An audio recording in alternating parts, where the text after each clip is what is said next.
Halo Pak Nyarwi. Halo. Halo. Assalamualaikum. Waalaikumsalam. Congratulations for your lovely baby. Thank you very much, and thank you very much for your ijazah. It's very useful. So I believe no, you are the true NU Kiai, or maybe I will say you a sheikh. No. Please don't talking about the NU in this session, okay? Okay. I'm sorry. You are okay. Good. Yeah. I think it's not pengajian, ya. So. Okay.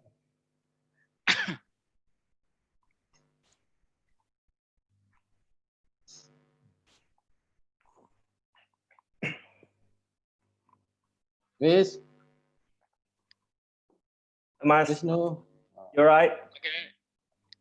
Fine, I'm fine. How was your life? I'm good. Okay.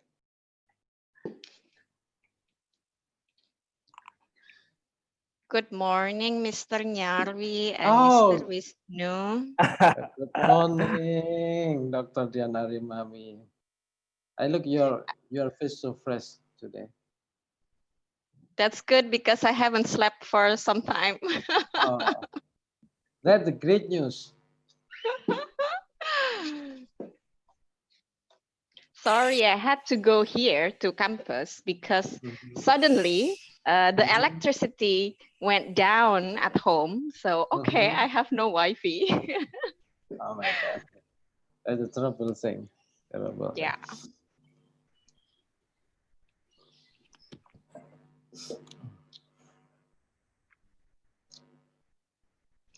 Mas Daru. Halo. Halo, Assalamualaikum. Waalaikumsalam. Oh, halo Mbak. Sorry, I was say Assalamualaikum in front of Pak Nyarwi, ya, because he is a Kiai, so sorry. Yes, Okay. there's Gus Halo. Nyarwi here. Yeah. Okay. We are waiting Mas Rian. I just tag him. Okay, good. So ask him to join our session as soon as possible. Yes. And I think I need a coffee because it's a tough day, you know. Yeah. Mas I just sleep 3 hours. Tania. Hai, selamat siang semuanya. Mas Nyarwi, Mbak Novi sepertinya ingin masuk menantikan host to let in. Oh ya. Oh, ada Mbak Irwa itu. Ada Ibu Dekan. Halo Ibu Dekan Irwa. Assalamualaikum. Oh ya, waalaikumsalam warahmatullahi wabarakatuh. Mbak, ditunggu loh Mbak. Ponaane loh Mbak. Ya, selamat Mas Daru. Congratulations for the new baby. Enggak, ditunggu Mbak Sone. Oh, ditunggu Mbak Sone. Es goyobot. Selamat siang Mas Wisnu, Mas Nyarwi, Mbak Monik yang selamat siang. Cerdas cendikia saya tak ngerungok ke. Don't worry Mbak Irwa. I promise to Mas Daru that we are going to discuss everything in Japanese English. Okay. So if you know we have a Singlish, Singaporean English, so we have a Jonglish, ya, Jawa English. Jolis, ya, Jawa English. Mas Daru udah nyampe Big Ben, pasti fluent lah. Yeah, because Kiai Nyarwi invited me, in UK when studi in PhD. Sorry. Moderator, ini Mas Rian nunggu di accept.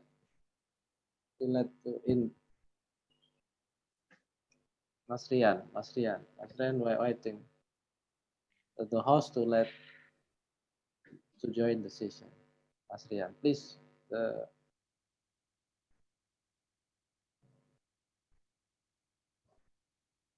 Mas Rian.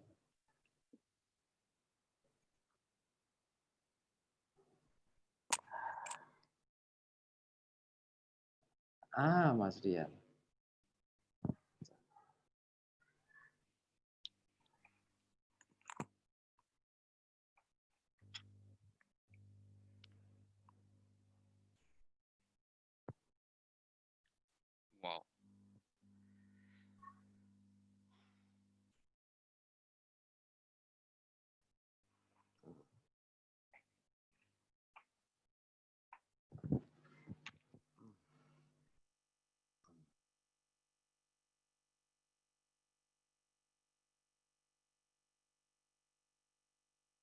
What?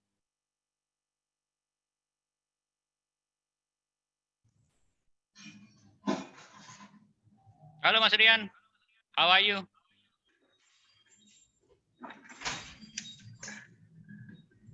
You lovely Aman. bandana. You are always Ah. wearing lovely bandana. What is bandana or what? No, it's Udeng, this udeng. pasakera. This Oh, pasakera, pasakera. not udeng. Ya, udeng from Madura. Okay, good.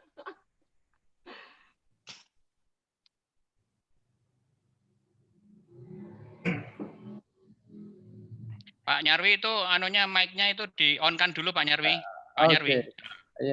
Ya. Welcome Mas Rian. Welcome, thank you.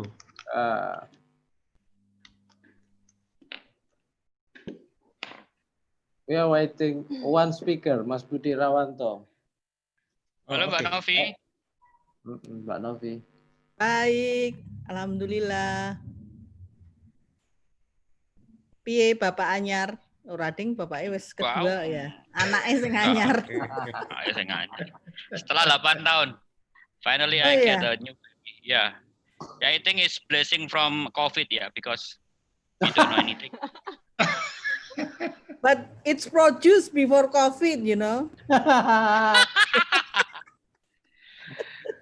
I have a little secret from Kiai Nyarwi. Yeah, he gave me a doa, special doa, so everything is okay. No.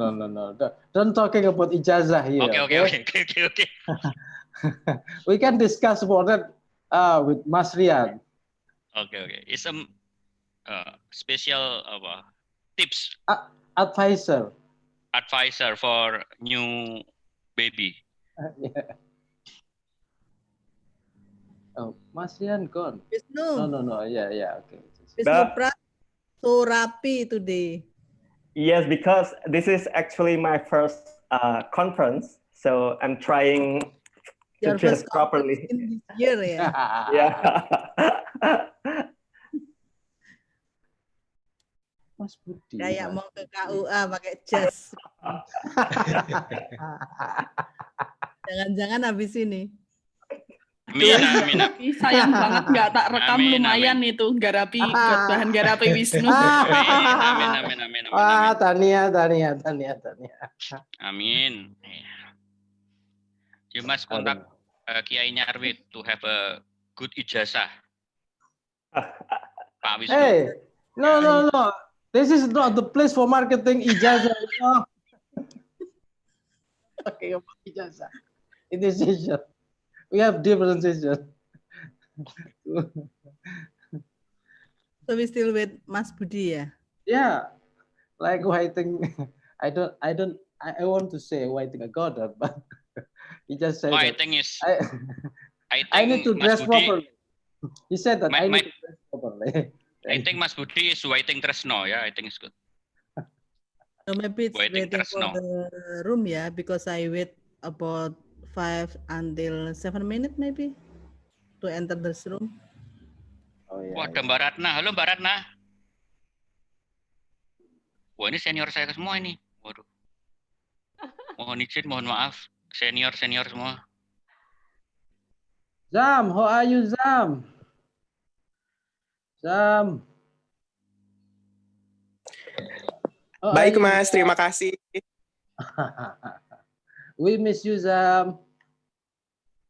We. Masa sih Mas? We. Mbak Novi protes. Itu. I miss you, Zam. No. Salam sehat Mas Mbak sekalian. Ah iya, Zam. Oh, ada Mas Murah, Mas Daru. Mas Murah. Asep. Halo Mas Murah. Halo. Ada Asep nih. Wah. Ya, halo Mas Murah. Halo Mas. Asep. Ya. It's been a long time. Ya. Ya. Halo semua, How are you? Ratna, Halo Daru. Mas Murah. Siap Mas Selamat. Murah. Jih, matur Selamat ya, nuwun. putrinya. Jih, matur nuwun. Jih, matur nuwun. Dan saya Matur belum nuwun mandi sangat, soalnya. Pak. Saya malah belum tidur ini yo. Rambut berantakan nih.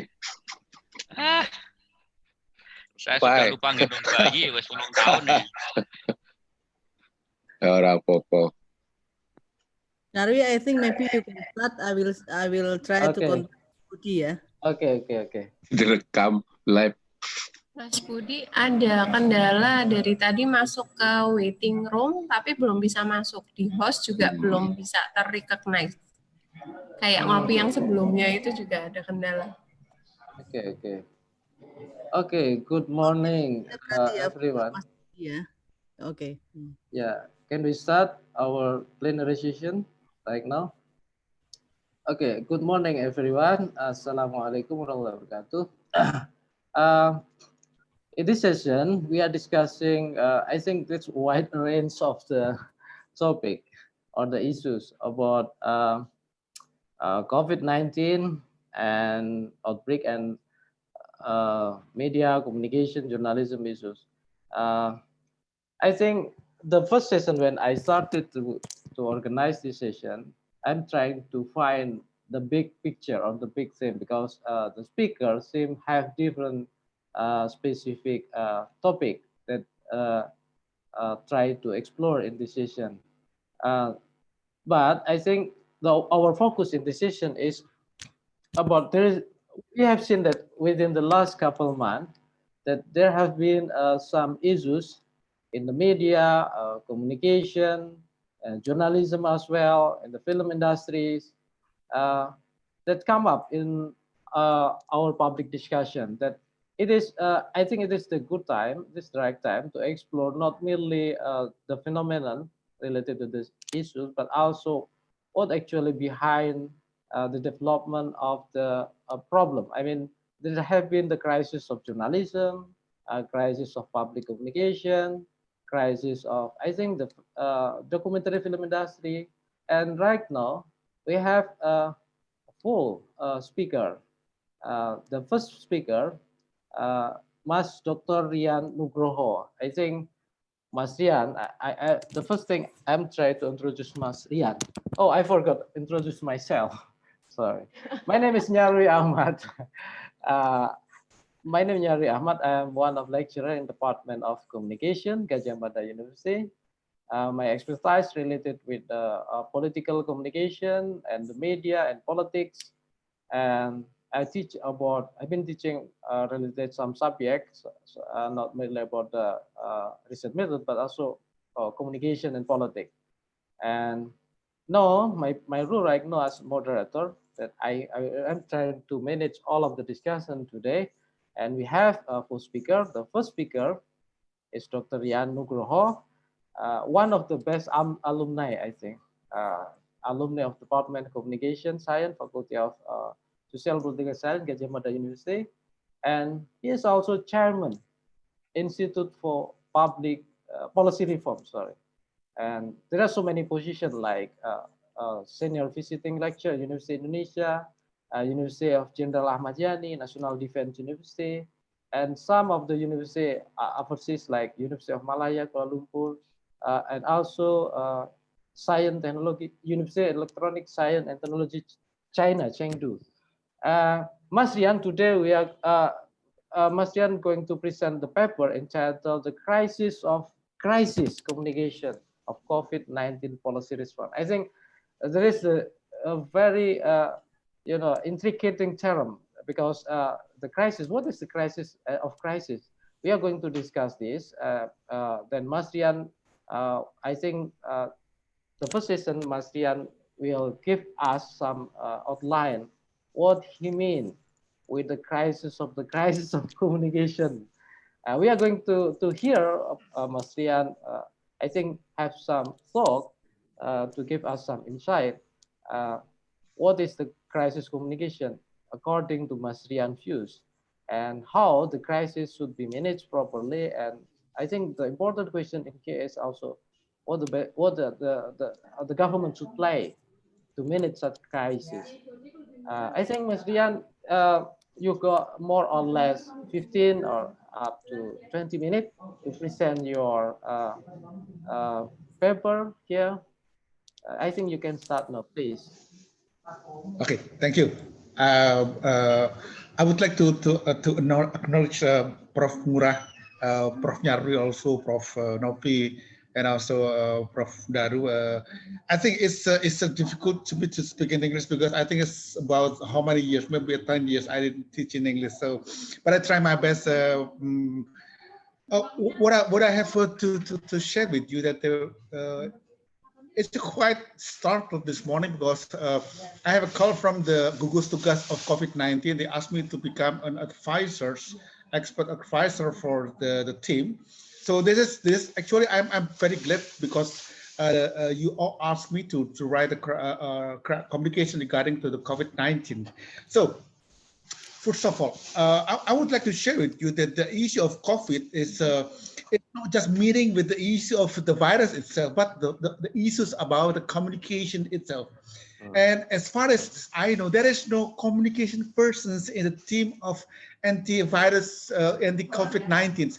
There is a person that talk as a public communication, as Dr. Lua Kamal, but I think she's not an expert on communication. That is why the problem of communication is very much heaven. So what we have to talk today is this morning in 15 minutes, maybe less. I would like to share you the first premise is what I would like to teach in every place I've been teaching. First is that public policy is a communication between government and society. So actually, when we talk public policy, it is talk about communication. So that is why Megandaru also joined public policy, because the core of public policy is not politics but communication. So there is a government response, and there is people needs. It has to be connected. When the problem and concern meet response, it's right. And the challenge is after it meets how it should be communicated. And the successful public policy, it has to be well communicated as well as well managed. So as I share with you, we don't talk about the public policy issues itself, because the policy on COVID is I've been writing 4 books about policy and COVID, since it's a complicated one because it's difficult response.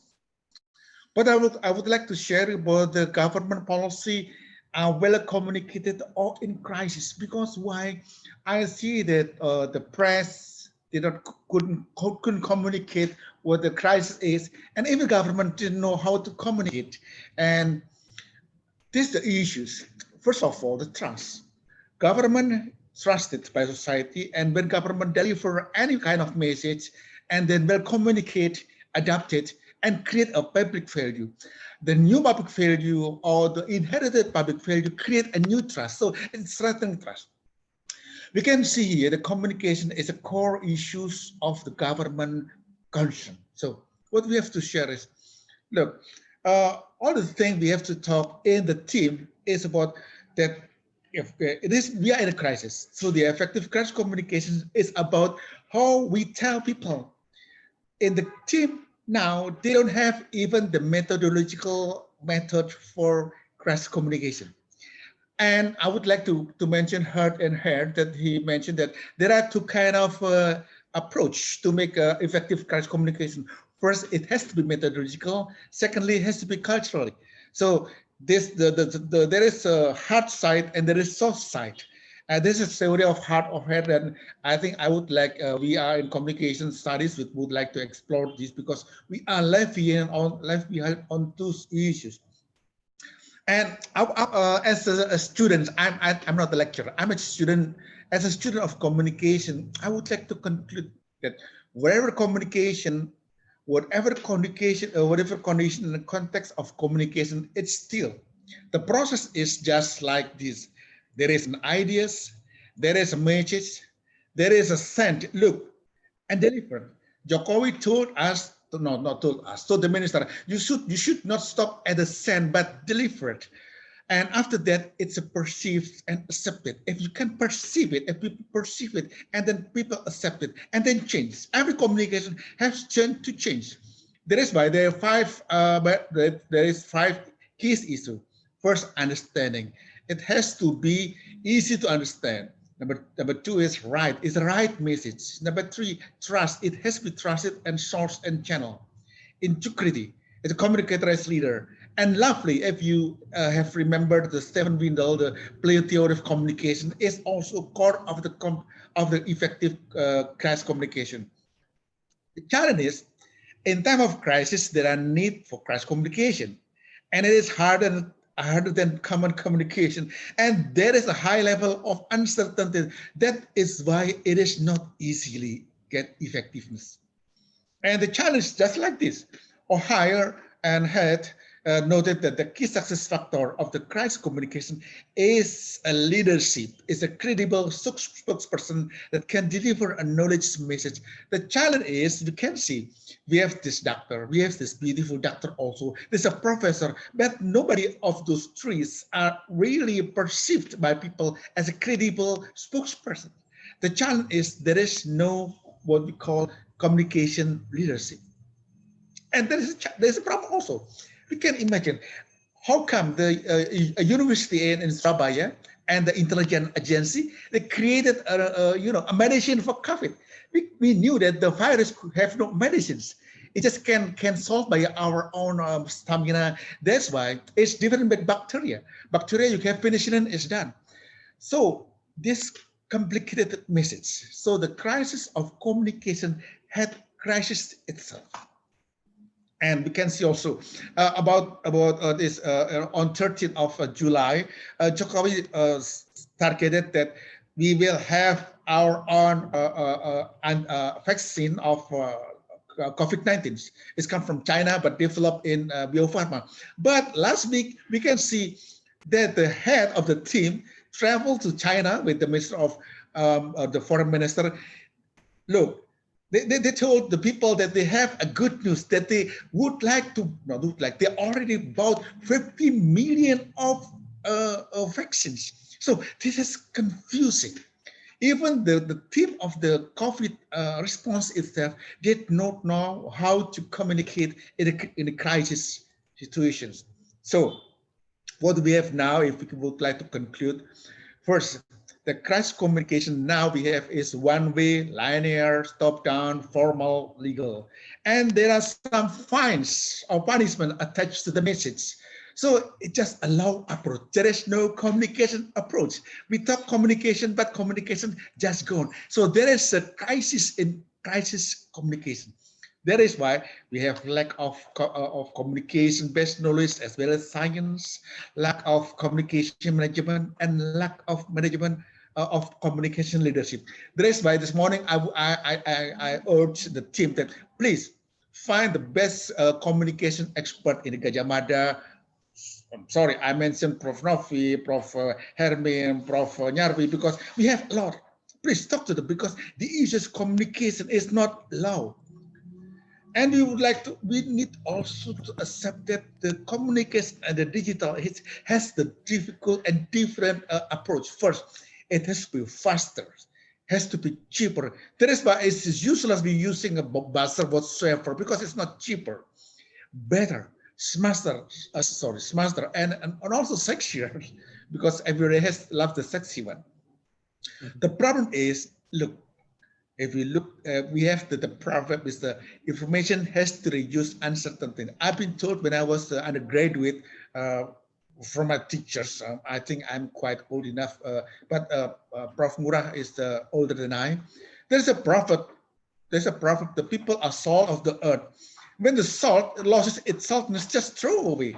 So what we have to do, if communication could not reduce uncertainty, the communication just throw away. That is why we don't know how to communicate because communication is not there.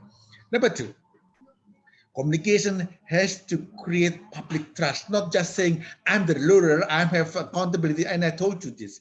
So communication in the government is the strongest capital of survival, living, and winning. And the book of Peter Schuck is very much clear that why governments fails often because they don't know how to have a communication. And now we have a problem. We don't know how to have a crisis of communication. And there is a crisis of crisis communication. Look, hold on. let's say there's one of the best scholars in crisis communication, Professor Timothy Cobbs. He mentioned about three steps of communication of crisis: pre-crisis, crisis, and post-crisis. But none of this effort of these ideas implant into the method of communication in crisis. So the method, the theory is not there. You can see that the government has introduced 34,000 troops and police officers to capture, punish people, to follow the protocol of COVID. Indeed, it is good, but it's not enough. It is far from enough because the issue is make the change from inner, not from the outers. Buzzer is just useless. And what we did not to do is how to create a crisis communication is first how to develop a sense of urgency. We see this is a step of John Carter, but the challenge is we don't know how to create this sense of urgency among people and among government officer itself.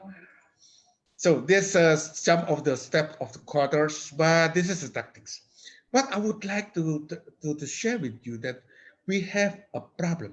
It is a crisis. It takes a crisis communication. But the problem is there is a crisis of communication crisis. So it's a double crisis. And there is a need to employ knowledge as well as science. So in this matter, so I would like to invite our colleague, the scholar of communication, how we not just advise but urge, but how to push government and urge from the Minister of State Administration, because it's ex-of our rector of Gajah Mada, to know this of communication issues. And what we need is also collaborative government to create a collaborative governance. I think Professor Megandaru could explain more about collaborative governance because he lot speak about this. And this is very true. It's Andrew Cuomo, governor of New York, on Twitter. He advised, you don't defeat virus with politics. You can defeat it with knowledge, with science and vaccines. Now we have a problem to tackle the COVID only with two things. Is with the politics, number two with the imageries. We forget it needs a science. The ideologies now, the challenge is, do we, the communication science experts, has had the communication and crisis theory, approach, methodology, strategy, writings, anything that you can urge government. Number two, if we have it, do we deliver it already?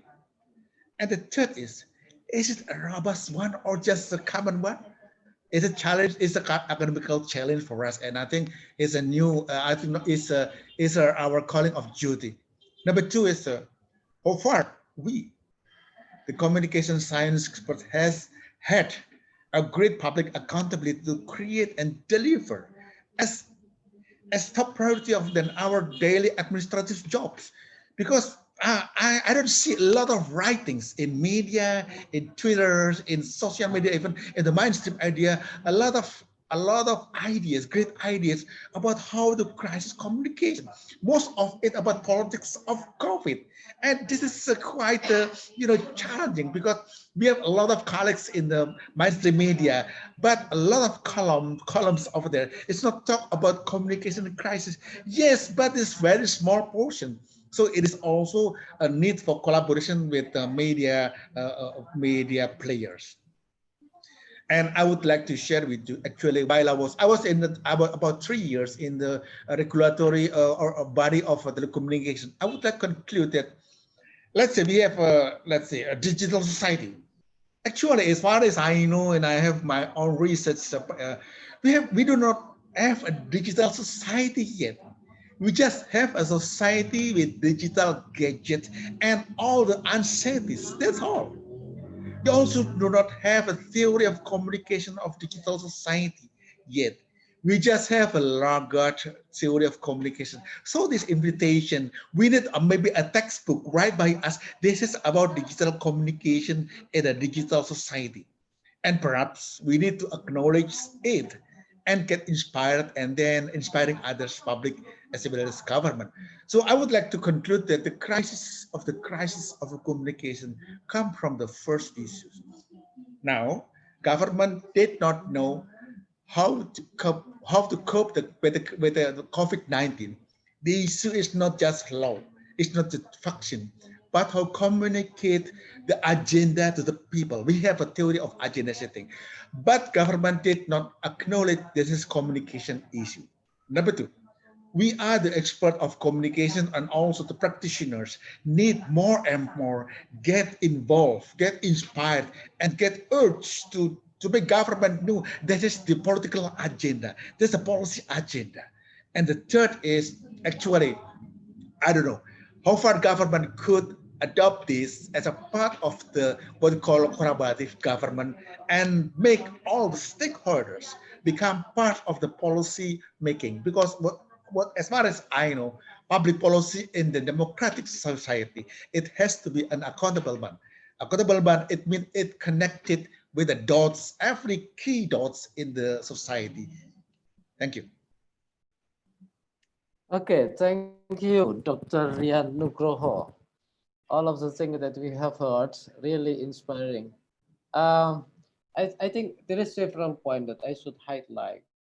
I think Dr. Rian really criticized the government, how the government managed the communication crisis. But the important thing that I think Dr. Rian shared to us today is about I think there is multi-layer of crisis in public communication. Unfortunately, the government did not realize that it is really the crisis of communication. It's merely crisis of the COVID. And then the government mainly focused on the law, formulating the law and also the treatment like vaccine, anything. But I think this a call for us. I call for us that uh, we need a scholar of communication to show our expertise, uh, taking participation in the formulation. I think this is the nice thought, and we can discuss such issues later. Right now, I think we move to the second speaker. The second speaker is Dr. Megandaru Widi Kauria. Dr. Megandaru is one of our alumni as well. Today, I think Dr. Megandaru going to share a paper entitled Digital Local Government, but focusing on the role of the democratic epistemic community in establishing a digital government communication and public service. Mas Rian already highlight some critical point about digital society. We can discuss about this term, but I think we are going to hear what Mas Megandaru, Dr. Megandaru thought about the role of democratic epistemic community in formulating or developing digital government communication and public service. Mas Megandaru graduated from Gajah Mada University undergraduate program and also from postgraduate communication program, University of Indonesia, and also the doctoral program, University of Indonesia as well. Right now, a senior lecturer or associate professor, I think, in Institute of Indonesian Government, IIP.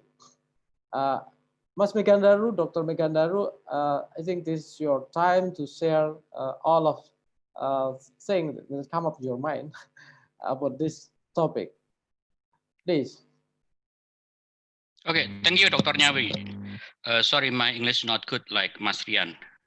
Okay, I will presenting my paper. Okay, good. This is my paper. Yeah, we saw that. Yeah, you see my paper. It's good. Okay, good. Yeah, My go on, topic is digital local government in the COVID-19 pandemic era, redefining the roles of democratic epistemic community in establishing digital government, communication, and public service. Good. If we are talking about regulating regional government or autonomy daerah in Indonesia, is actually not a new issue. How to regulate the local government has become an important agenda since Indonesian independence. According to the result of Rias Rasid, Syarif Hidayat, Sutarno Wigno Subroto, is 75 years the Republic was founded. There has been 9 times the change in the law of local government. The debate of the founders of this country regarding local government was in Article 18 of the Constitution, of our Constitution. But the implementation, there is no clear, certainly, depending on the situation and national political condition. Like in the Suharto regime, is very strongly very strongly leader, and he has maintained Indonesia from the Jakarta. It's very centralistic. Yeah, there is always a debate between the central government and local government. If we say in the regulation, it's 9 regulation, we can say about the discussion about dominant of central government or dominant of local government. Until now, in law of 23 years of 14. And in every amendment to the law of local government, there is always battles of idea to drag this law toward centralization or decentralization. The roles of various actors and ideas, the policies seem quite dominant. So there is the epistemic committee in local government in Indonesia. Always debate about two epistemic community. One is promoting political decentralization, is give a lot of power to the local government, and two is promoting administrative decentralization, is not give a lot of political decentralization, but give administrative decentralization. What are the implications for local government? When the winner of the idea of political decentralization group, then the region will be great authority to regulate their region. For example, is law number 2299. When the administrative decentralization idea group wins, regional authority will be recognized. There will be many regulations that force local government to become more compliant with the central government. It's a lot of rules when the administrative decentralization group wins. Currently, in the idea of administrative decentralization is being applied in this law, yeah, in law number 23, 20 of 25, 40. What the connection is our discussion. According to the Rias Rasid, the government has 3 functions. First is public service, second is empowerment, and 3 is development. In today's digital era, these 3 functions exist in the application in smartphone that we hold, namely application, Gojek, Grab, farmer application, fisherman application, etc. Before the digital era, when we even heard a lot of about why there is was a division of region, because it was to bring 3 functions of government closer to society. Especially the first function is serving the public. So if we are a lot of information about why a lot of local government need to have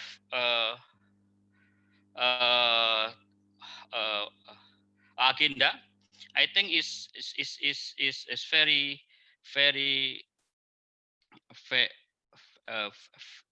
is is a is a is a is a function of one. Yeah, important public service in the COVID-19 era are health service, educational service, economic service, and the conclusion of is how the central and regional government manage information to the public. Unfortunately, the service above are not maximally carried out by the government, even though the technology of bring service between the government and the community is getting easier using digital communication. Some example, I have a research from Department of Komunikasi UI. I think I agree with Professor Yanugroho. Yeah, in the COVID era, the government is not good enough to communicate the people. I think it's the research from the University of Indonesia. We can show the research is like that. It's not education to the people, it's not empathy to the people, and it's not consistent about the policy. So so It is in research from the Department of Communication UI. Yeah, 97% in change oriented energy have a government to do this issue is very well. Its index is 66.3%, LPS 3S 37%. The government communication is not good. It is the research from the FISIP UPN, SMRC, and Castle. So this is our good information from the research from UI. Timely evidence-based information is the best vaccine against rumors and misinformation. And I think in the digital era, all fields of government, both the central and regional level, has been grounded by digital technology. If we read the book of The World is Flat from Tom Friedman, everything is grounded by digital technology. Like if we are discuss about the bureaucracy with the Weber theory, is very classic theory. We can see in the step of bureaucracies like pyramid is have a gatekeeping. So we can discuss with the top of government like governor, like major, not by Twitter. Yeah, by Twitter. Because if we have a lot of gatekeeping in bureaucracy, so the information to the top of level of government, like governor or major, is not good. Yeah, it's like everything is okay, sir. But no, if you follow the Twitter of Pak Ganjar, Pak Anies, or Pak Ridwan Kamil, you can discuss about everything you have a problem in your area. So for this reason, the government must adopt this change quickly. If it does not what the people is not adopt the technology, the people will be angry and with the bad government service. Two groups that support the epistemic community must be rethink their big debate to regulate local government is not longer a matter of delegating politics or administrating authority, but a new model is needed to regulate the relationship between central and local government in the digital era and also during COVID-19. Thank you very much, and let the public know the fact and the country will be safe. Abraham Lincoln, I think is good quote in our discussion. Thank you, Dr. Nyarwi. Thank you, Dr. Megandaru Widi Kawurian. I think there is some key point that you have already highlighted. The first thing, the last thing I think you already mentioned is about the gap between the public communication performance of the government leader using the personal account of their social media account, I mean, is better rather than the government official account.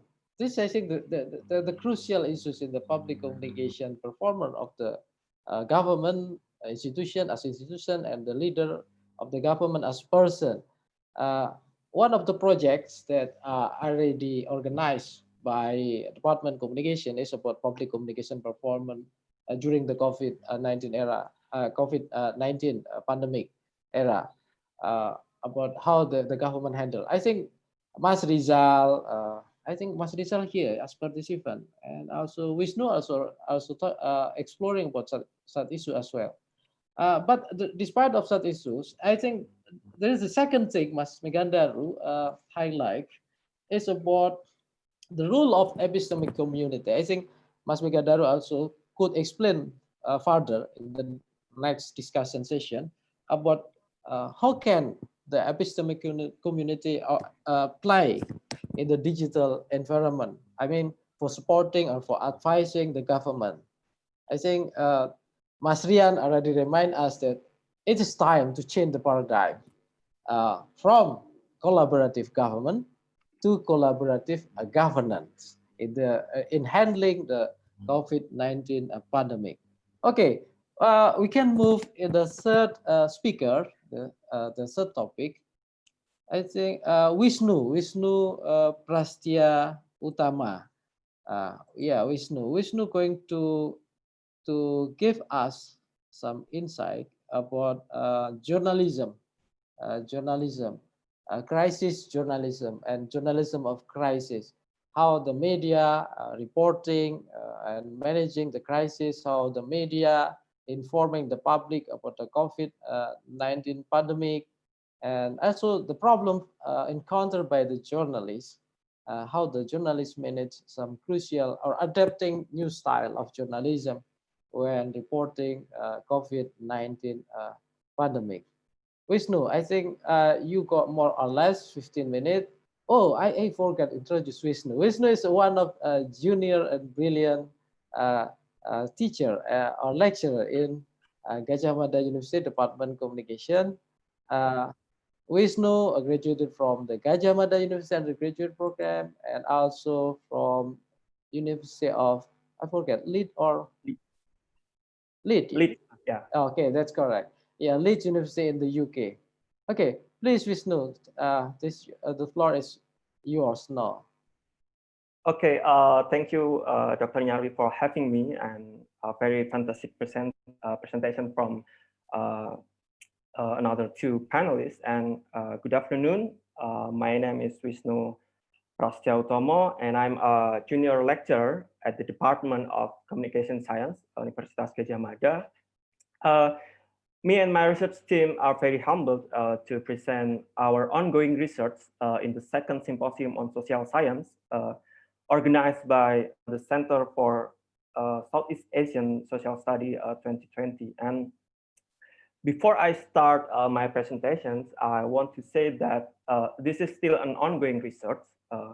This research is supported by UGM's Grants for Research Capacity Building for Young Lecturers 2020. So because it's still an ongoing research, I would be happy to get feedbacks from all of you to do further on my research.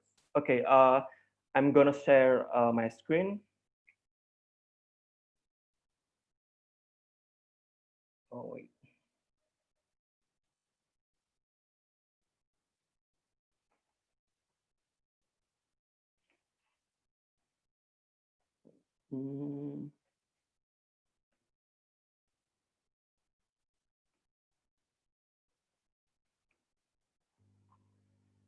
Okay, the way I structured my presentations, there will be two parts of my presentations. First of all, I'd like to talk about the background of my research, including the research questions and the purposes of my study and the literature review. And for the second part, I'd like to talk about more about the initial findings that we found so far, because as I previously mentioned, this is still an ongoing research.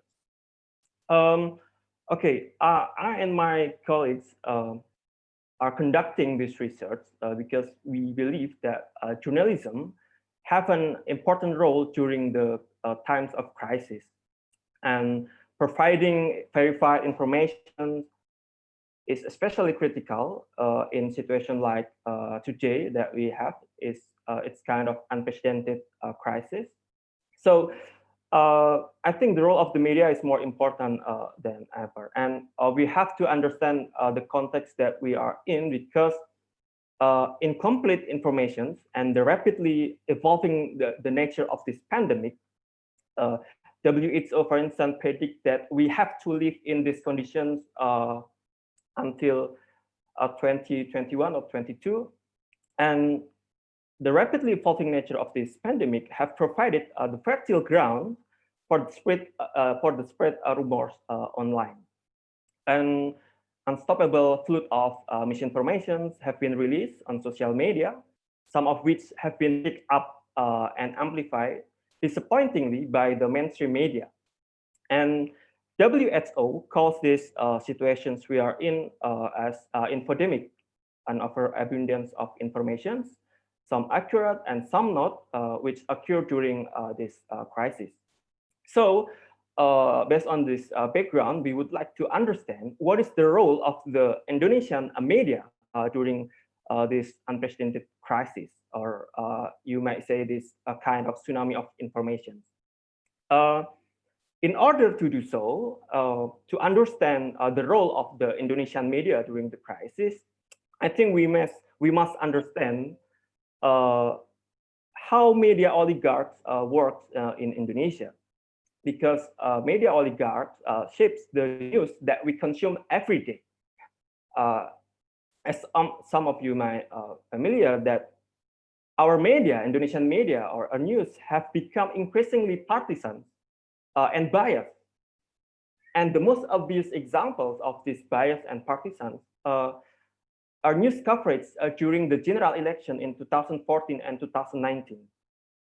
And Duncan McCargo, one of the UK scholars, in his book said that this kind of partisans, Indonesian media partisan, as a partisanship polyvalence, where the media organizations are complex companies that speak with multiple or split tongue. What does that mean?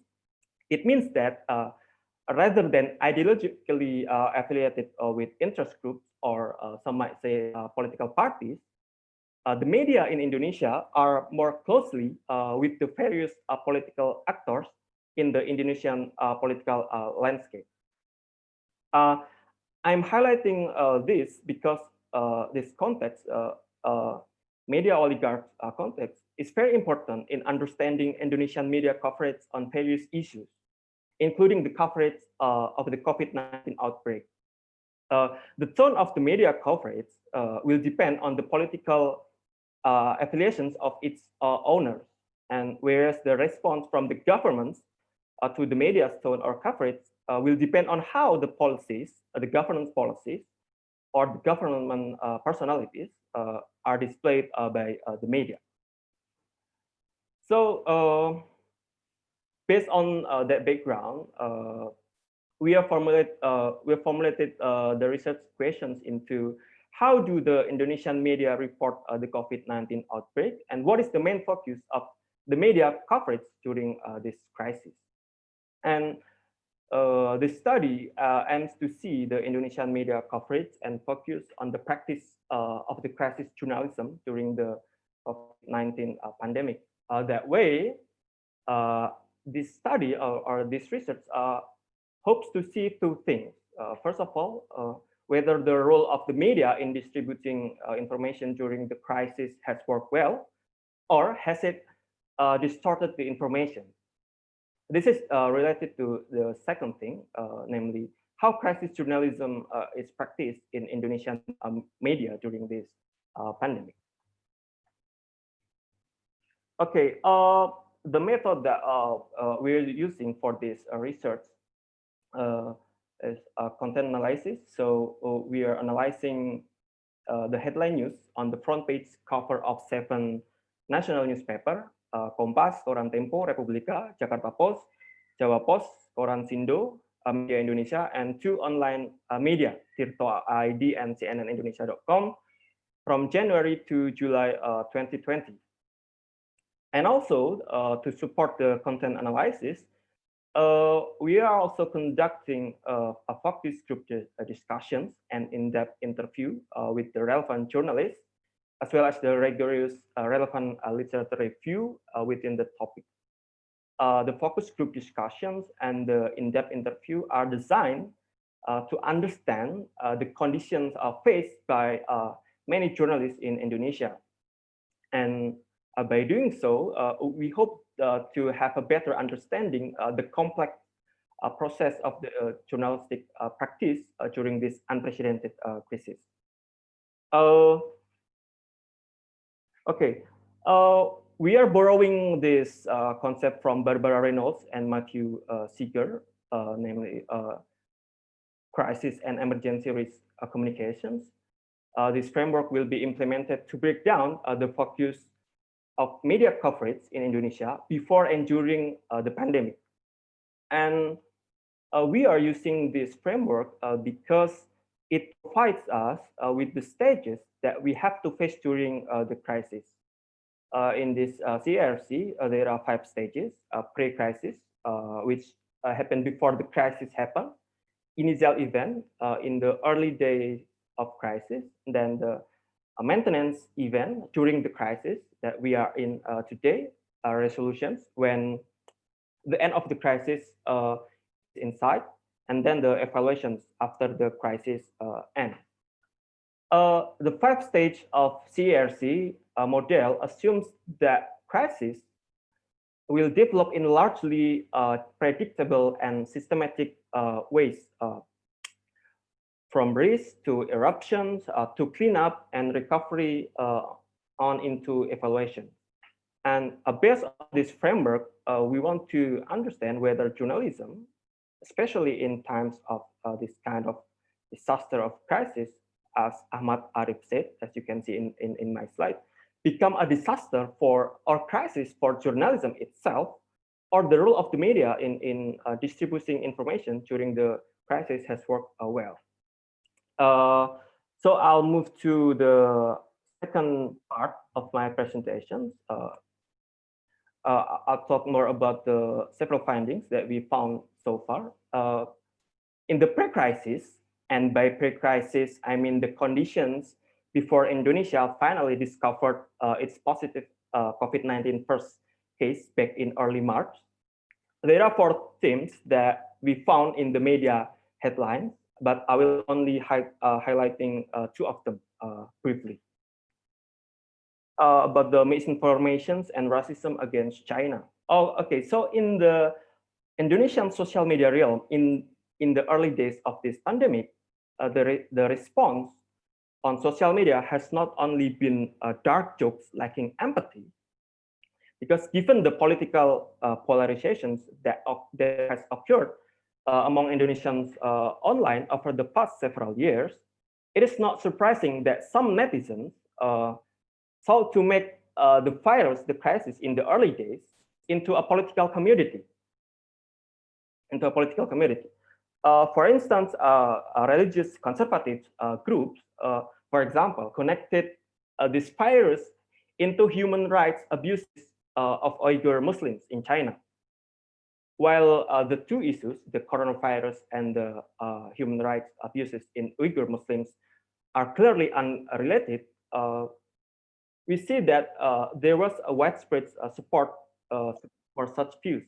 For instance, even the Deputy Speaker of MPR, People's Consultative Assembly, described the virus as a correction, presumably by God, in response to the Chinese communist policies toward the Uyghur community. And I see that these kinds of lazy statements are, of course, a kind of dog whistles politics to anti-China's sentiment that has long been a part of Indonesian politics. But they are very dangerous, as they seem to imply that China somehow deserved this epidemic in the early days, or that the victims do not deserve empathy because of China's policy toward Uyghurs Muslims. Disappointingly, these conspiracy theories have been so widespread that they have been discussed seriously by mainstream media in Indonesia. I have to say that this is almost a textbook example of how hoaxes and misinformations are spread in Indonesia, often beginning with a sourceless claim on WhatsApp group, on Twitter or Facebook or another social media. The hoax or misleading information is discussed widely among citizens online, and then picked up and welcomed by media lacking strong critical thinking skills. And the mainstream media reporting and then ends up legitimizing this misleading or false information. And I think this has been a worrying pathology of Indonesian media, as it has transitioned to a predominantly online model that prioritizes traffic above else. And only a few mainstream media outlets in the early days of the pandemic, like Tempo or Media Indonesia, have tried to debunk false claims about the coronavirus conspiracy theories. And on the whole, the mainstream media have instead played an active role in spreading misinformation. And another thing that I want to highlight is how the media amplifying the government's narrative on such particular issues. For example, you can see in my slide, it is the kind of news stories that run by the media which legitimize the government's policies to into the economy and tourism narrative. And as you can see, these are the stories run by the media that its owner has a close relationship with the government, or specifically with the president. And what I'm trying to say, and as I previously mentioned, this means that the tone of the media coverage mirroring the government's policy, even though we know that, or we knew that there is a dangerous headline. Okay, and during the crisis or the initial event and maintenance, we note some topics. And what is interesting for me is this kind of project fear topic. I'm borrowing this term, project fear term, from the UK politics. What I mean by project fear is when scaremongering and pessimism being displayed by the media. It happened when the media spread the frightening and exaggerated rumors of an impending danger to purposely arouse fear. If some of you remember in the initial event, when the first COVID-19 patients being announced by the president and Minister of Health, some of the media have already known the patient's identity. And one of the television stations made a live broadcast from outside the house of the patient. As if to dramatize, the reporter from the television stations uses a complete mask that is actually a respirator, and which is usually to protect themselves from poisonous gases or other dangerous particles, meaning that this act of television station or the reporter sending a very worrying and dangerous signal to the public. That is what I mean by project fear. And then during the maintenance, during the crisis, I noticed that during this period, some of media outlets become more hostile toward the government, as you can see in my slide. For example, this is slide from Jakarta Post and Tempo.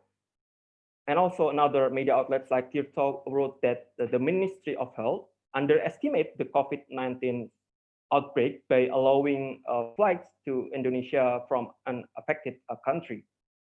From Tempo, this hostile tone was also manifested in its editorial. As you can see in this editorial entitled Terawan Resign, Mundurlah Terawan, Tempo wrote that Terawan should properly resign from his positions. If not, President Jokowi should fire him. Okay, that is from the initial findings from the content analysis. And from the focus group discussions, we noticed some problems that faced by Indonesian journalists. The first problem, the most obvious problems is the health problems, because as we know, more than 50 journalists are positive for COVID-19, with many, many more become a suspect, and that is very worrying signal. And one of my sources said that media companies do not provide mental health support, even though the potential for journalists to be affected psychologically is very high. And journalism work during a pandemic should be counted as a work that has a traumatic risk. That is from the health problem perspective. And from the economic problems, we can see that recent survey from the International Federations of Journalists, IFJ, found that 65.4% of respondents had suffered pay cuts, job losses, or worsening job conditions during the pandemic, including in Indonesia. And one of my sources said that apart from being difficult to work, some journalists are also overshadowed by the fear of losing their jobs at any time, including journalists who work in regions. Okay. On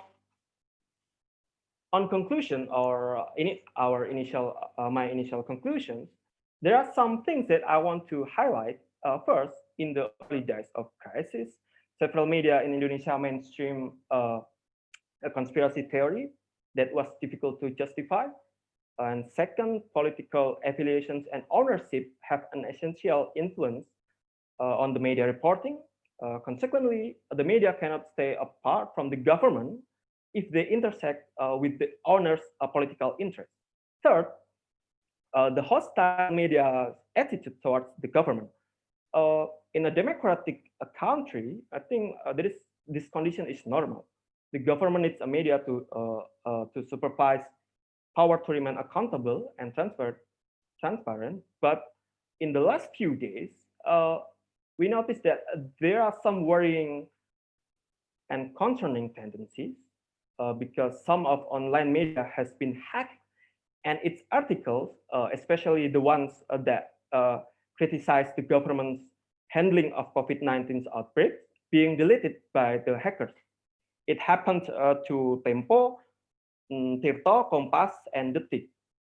So what I'm trying to say is there are many layers, difficult layers faced by journalists and media, the health and economic problems, and then now the pressure from, I might say, the invisible hand, because today we don't know who hacked this media. Okay, I think that's from me. I hope that my presentations do not exceed the boundaries of time. Thank you for your attention. I'm looking back for your feedback, and back to Dr. Nyarwi. Okay, thank you, Wisnu Prastya Utama. There are so many, I think, issues highlighted by Wisnu, and those issues is really, I think, one of crucial issues. I think that I think there is so many related to the freedom of journalists as well, the media independency. But I'm as moderator, not go to deeper to the problem behind that issue. But I think one of the things that we Vishnu highlight is interesting, dog whistle politics. Vishnu perhaps can explain the issues further about what he mean by dog whistle politics and how the project of fear being implemented. I mean, we can see in Indonesia how the media, mainstream the media, being part of the crisis, amplifying the government narrative, and sometimes of the information is really not accurate or hoax. Okay, we turn to the next speaker. The next speaker is Dr. Dian Arimami. Dr. Dian Arimami going to present a paper, or the presentation about the dating. The title is the dating the time of the pandemic. Revisiting mediated intimacy in digital society. Mas Rian have raised some criticism about the concept of digital society, but perhaps this also related with the concept of what is actually digital society and how the intimacy evolved during the crisis as well, the pandemic, COVID-19 pandemic. I'm not taking the time of Dr. Arimami. I think it's your time to present all of the things that, or your talk that come up to your mind. Please take the floor. Thank you. Thank you, Dr. Nyarwi. Let me share my screen first.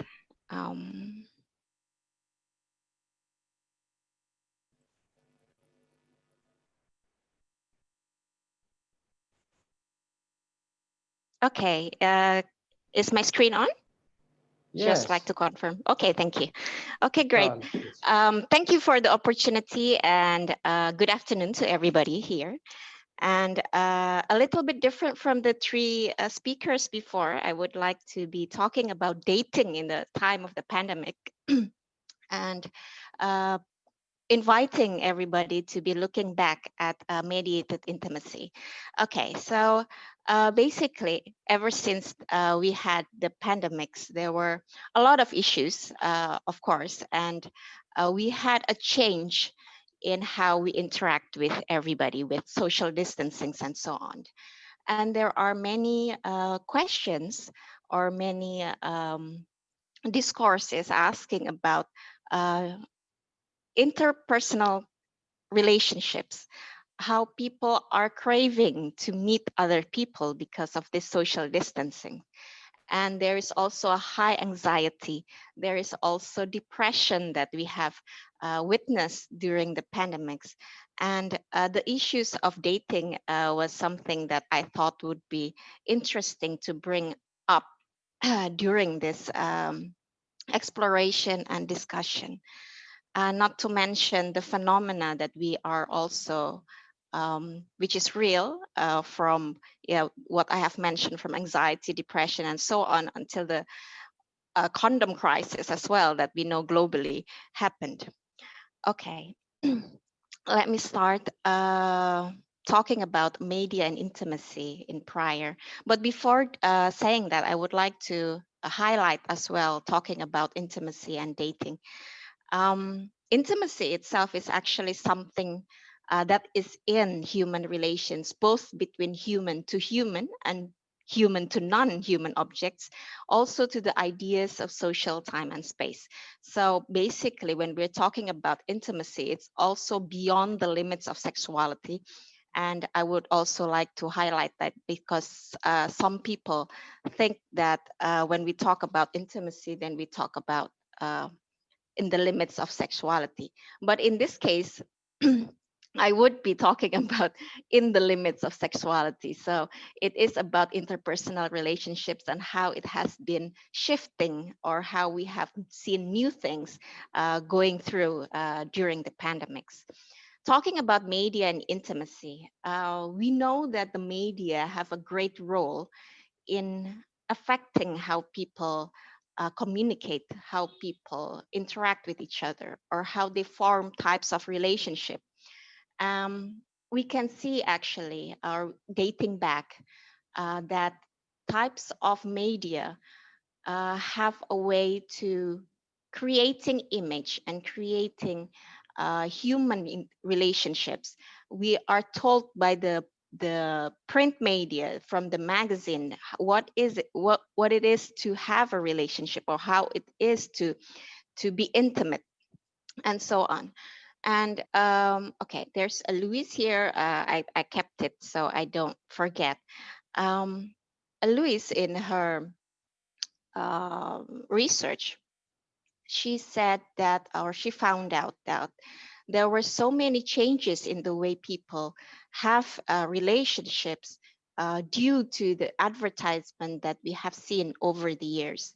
So one of the examples that she said was how the advertisement of imaging people having honeymoons actually created how human need to have a celebration of their intimacy, and that changed a lot. And during the years, we have also seen how the media have an effect to rise up the number of divorces among the society. Okay. And there's a picture of the kiss. This is just another example how the media can affect the way we understand, we express, and how we create meaning about intimacy. This picture is actually just one of a very short clip in the middle of the birth of movies. I'm sure that Dr. Budi Irawanto could tell more about that. But that movie, when it was depicted, gave an example of how to express kisses, and people wanted to kiss publicly. And yeah, today we know that all the media are actually creating or telling us how it is to do intimacy, how it is to date, how it is to have relationships. And when we move forward to how we are in the ecology of new media, where we know the internet, where everybody had mobile phones and connect to everybody in any given time, we have new phenomena in how people have relationships with each other. These are just a few examples when the new media was rising. We have relationships that are transformed into texting, And we have phenomena where people meet online. We have phenomena where divorce rates are rising really high. And we have new things that abrupt those kind of relationships. For example, how in divorce cases, there were evidences from the social media as evidence of that uh, imagined intimacy or imagined relationship, problems of the relationship. We understand new ways, we found new phenomena in interactions, in intimacy. We have cyber dating now. We understood there was a thing called sexting. And yeah, there were a lot of effects of misunderstanding and questioning what is fidelity itself. And basically, we understand that when we change the way we communicate or we change any media or technology, always have a way in changing human lives. It changes the social system, even to the micro level, as Giddens have written in the Transformation of Intimacy, does affect our way of interpersonal relationship, intimacy, and also our meaning of love. In another way, we understood that, I'm sorry that I have to go through this. We understood the change of how technology and new media have given the rise of communication function that has not only given a space for social needs, but also social emotional needs. We understood that the media and technology have eliminated, have deleted the distance and the space and also time. We also found that in new media, it was possible to eliminate social norms. We have a vast and fast information of interactivity, and there were issues of privacy, personalization, domesticated, and so on. There was a blur, and we were changing into this kind of conditions where the mass and the personal are integrated, and it led a lot of confusions and a lot of shifts in how people interact. And talking about the media and intimacy itself, we have seen from time before and now that the media has a way of representing something. It depicts a picture of what is intimacy, what is to have interpersonal relationships. And then we come to a point where technology, it was possible for us to create meanings. It was possible for us to not just be a consumer of the media, but we also produce meanings. We also produce our way of expression. And we felt that in a way, technology has become the extension of the self, that it was an opportunity to help us cross the boundaries of space and time. We thought that in a way it has a way of democratizing the sense of the self to the social. But not long after, when we are in drowning in a vast information and how the new media works, we understand there's a thing and how big data is actually working in the operations of the media itself. And this algorithm rules the new media actually also shift another way of expressing or the meaning of intimacy itself to the social public.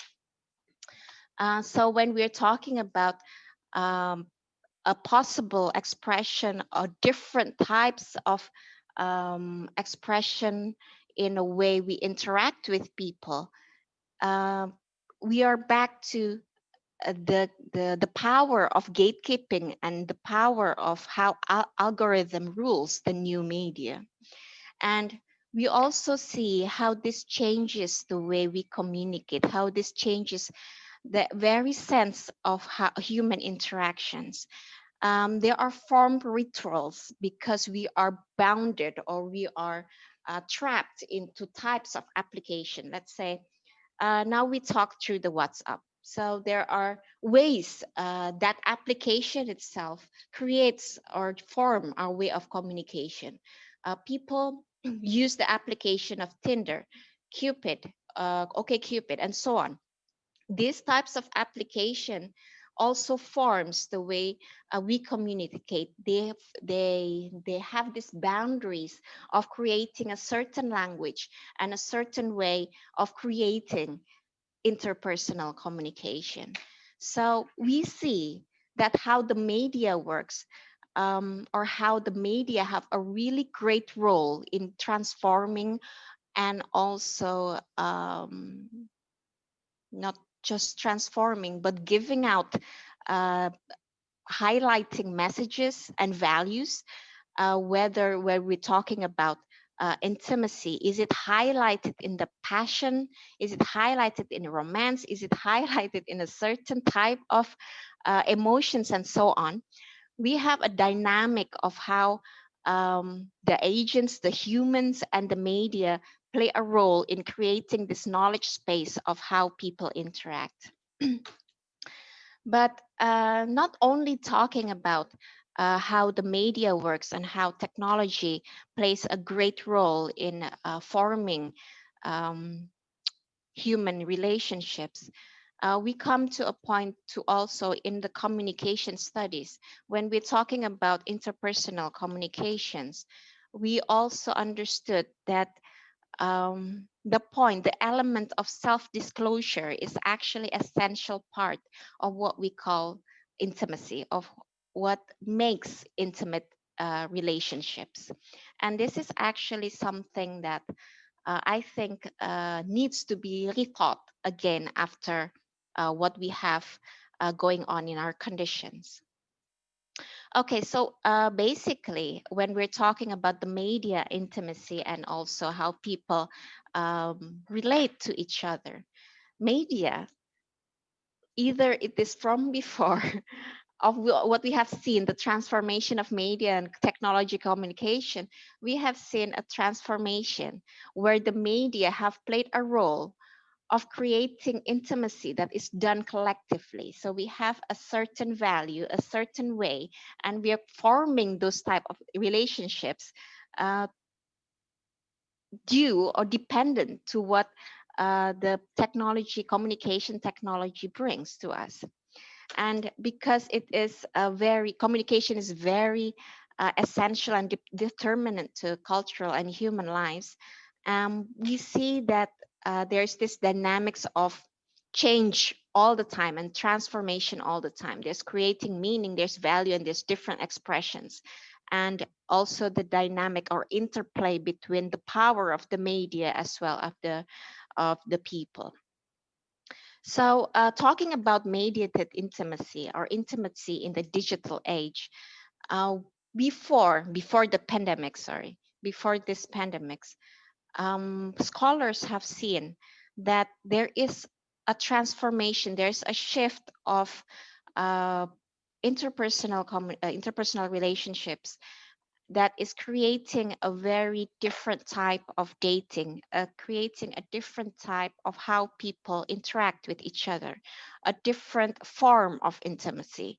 And criticizing all these processes was one of them, of how media represent that certain image and how love itself is turned into a commodity. And furthermore, it also changes what humans are, or it changes the way we think we are, creating a liquid personality, creating what we call a liquid love. And to make this short, what I would like to put forward, scholars have seen, or scholars have predicted, when we were faced with the digital technology, when we were faced and forced into a digital society, we have a huge transformation of human interactions that are shifting to the core of itself, the core of intimacy, of how we exchange a very interpersonal way of relating to each other.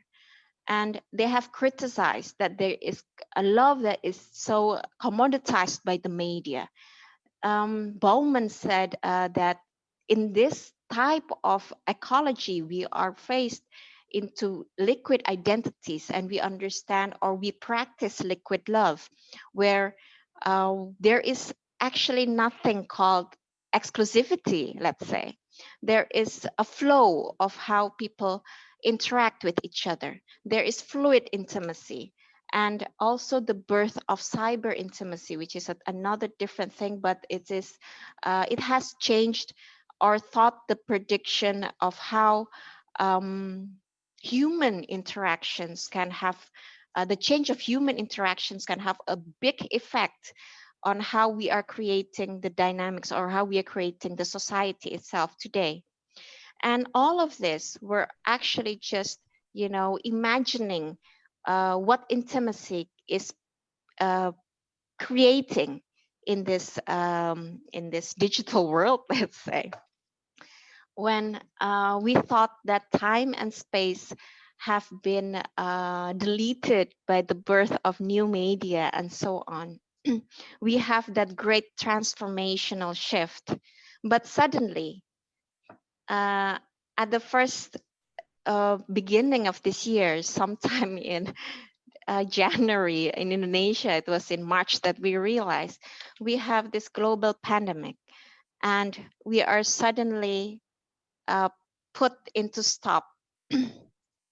And there was all the things that we thought, all the things that the scholars thought about digital intimacy, about mediated intimacy, about the effects of how humans interact can change and shift a whole new type of society, because we change the way our interpersonal connections work.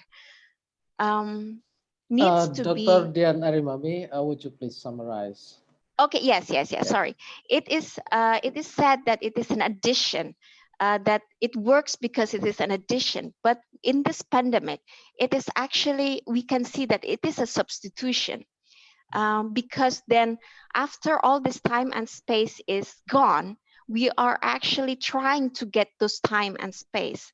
So summing up, I'm sorry if I took too much. Summing up, if Dr. Yanto before was inviting scholars to rethink again about the digital crisis, to rethink about theories of the crisis of communication, I think that today what happens during this pandemic, we are invited, or I'm inviting scholars to rethink again about mediated intimacy with the birth of digital society, to rethink again about mediation, and also theories regarding human interactions that I think is totally a different phenomena as what we have seen today through the pandemics. Okay, so I'm closing my presentation with that. And thank you for the opportunity. And I'm sorry if I took more time that I should be. Good afternoon. Okay, that's great presentation. I could highlight Yes. to paraphrase the idea of Dr. Arimami. I would remind all of the participants that thing that perhaps some of us still remember about Marshall McLuhan.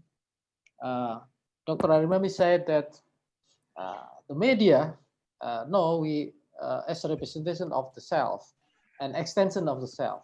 Perhaps right now, the medium is not only the message, according to Marshall McLuhan in 1964, but the medium is the self. It's one of the titles that I asked Dr. Arimami to write a specific paper about what is the medium is the self.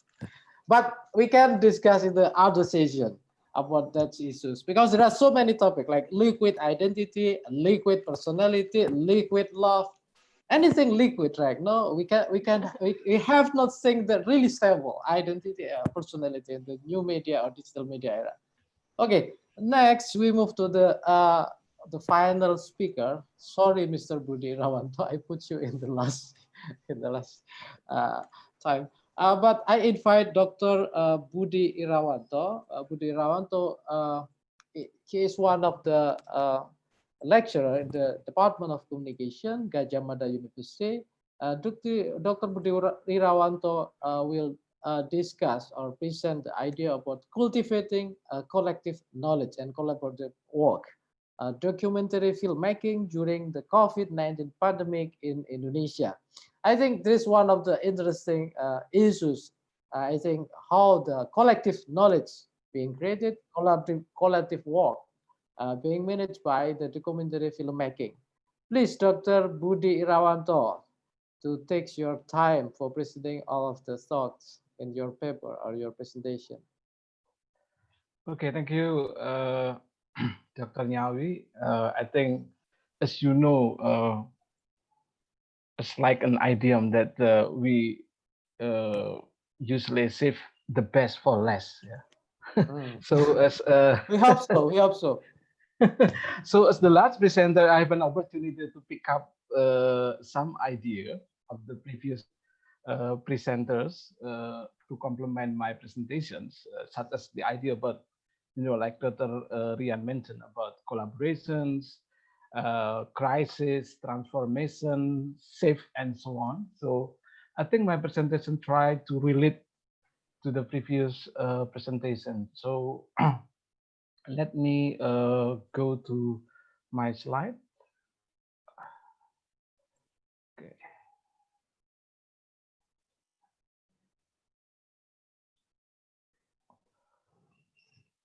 Hope you can see clearly. Okay. Yeah, that's visible. All this is visible. So my presentation today entitled Collective Knowledge and Collaborative Work, Documentary Filmmaking in the COVID-19 Pandemic in Indonesia. This is the outline of my presentation. The first, I would like to introduce my presentations, the aim of my presentation, the argument, and so on. And then I move to the focus of my presentation. That's a documentary series entitled Rekam Pandemi or Record of Pandemic, and a documentary entitled Diam dan Dengarkan or Listen, Silent and Listen. And then I move to the way how to make a film or documentary film during the pandemic, and I make sort of like a contrast between Rekam Pandemi and Diam and Dengarkan, and how they manage to do that.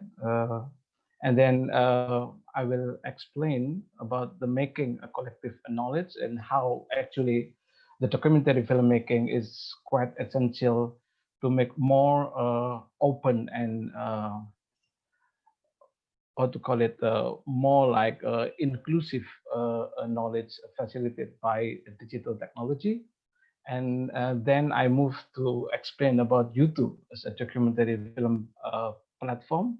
And I think it's very important to look at this one of the social media, and I think it's quite popular among social media.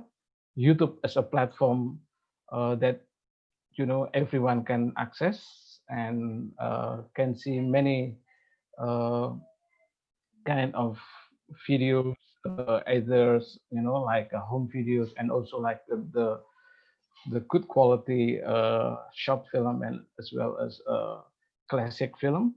And then in the end, I will conclude my presentation. Okay, let's move to introduction part.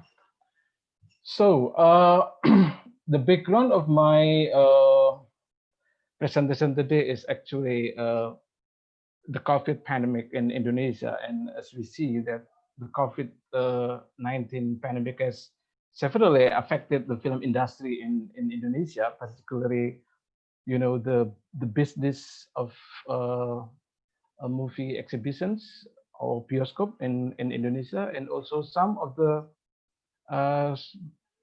film production has been cancelled to this pandemic. I think this only resumed in the last July.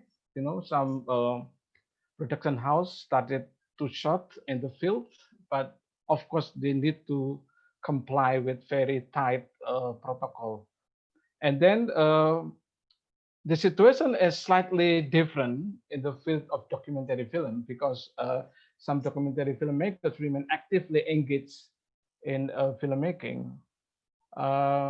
So my presentation will closely focus on two things. First, the documentary series I mentioned, Record of the Pandemic, initiated by the Archipelago Documentary Filmmaker Association or Asosiasi Dokumentaris Nusantara, and supported by the Indonesian Ministry of Education and Culture, Kemendikbud RI.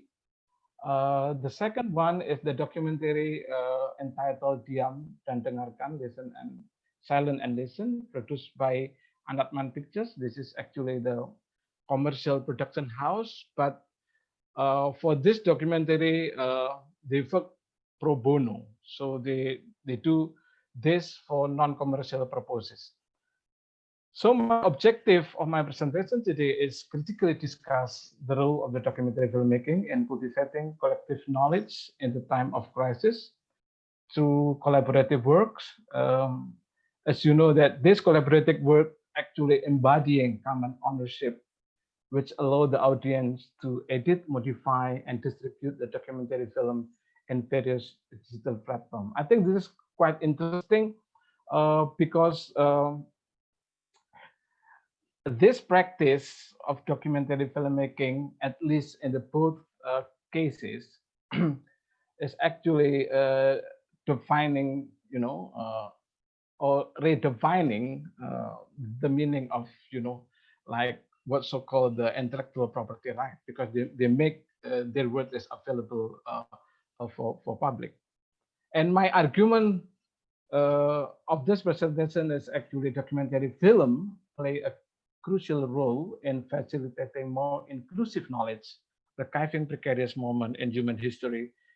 I mean, the pandemic, the COVID-19 pandemic, and encouraging further social engagement as an outcome of the participatory and democratic mode of production in filmmaking during the pandemic.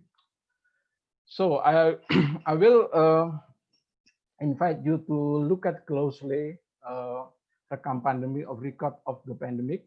Basically, this is a project initiated by the Asosiasi Dokumentaris Nusantara, or Archipelago Documentary Filmmakers, and like I mentioned, supported by Indonesian Ministry of Education and Culture. This project is actually part of the stimulus and social safety net program for creative workers, head by Kemendikbud RI. So I think it's quite interesting because actually this is the initial aims to support, creative worker, because some of them, lost their jobs and some they don't know how to do in this, crisis situation right now. And from this project, there are 300 documentary filmmakers across Indonesia from Aceh to Papua were involved, starting from May to July 2020. Initially is until June, but then Kemendikbud extend this period of filmmaking until July, the end of July. And from this project, there are, 3 local coordinator from Aceh to Papua, organizing documentary filmmakers at the local level, who make, in every documentary filmmaker make a 1 or 3 minute footage. So in every local, let's say for instance, like Aceh, for instance, some documentary filmmakers, probably 2 or 3 documentary filmmakers, just actually submit 1 to 3 minute footage, and then this 1 or 3 minute footage later compile in 28-minute short documentary. So basically, in one documentary consists of different kind of footage. So that's why it's not surprising from this project produced 4,800 footages and 2,400 minutes of documentaries. So you can imagine that this quite a big kind of documentary film project so far in Indonesia. And there are three up to now. There are three short documentary out of 8 documentary as planned by ATN and also Kemendikbud. Have been released on YouTube channel as well as broadcasted on Indonesian public television TVRI, covering various issues. For instance, like there are 3 issues: is a study from home, belajar dari rumah, religion and myth, agama dan mitos. And then Coronation is basically, this is the celebration of Lebaran or Idul Fitri in Indonesia, because of the pandemic, people cannot meet, directly physically, so they just use like social media, to to call to each other and to send regard to each other during the Idul Fitri celebration. So each documentary basically reflects the diversity of Indonesian society as recorded in many parts of Indonesia. So in one documentary, you can see different parts of Indonesia dealing with some issue. Actually, there are other issue,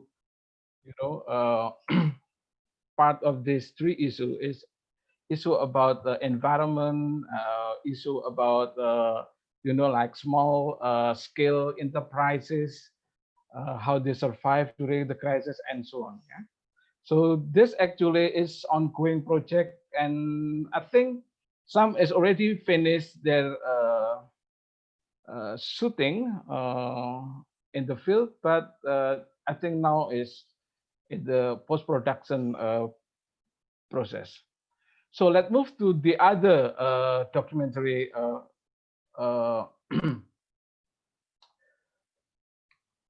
series called Diam and Dengarkan. But before we move, I just give you some, impression. This is actually the collection of images of the making of documentary Rekam Pandemi in different parts of Indonesia.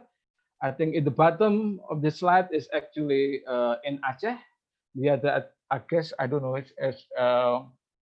probably in the east of Nusa Tenggara or probably in Papua.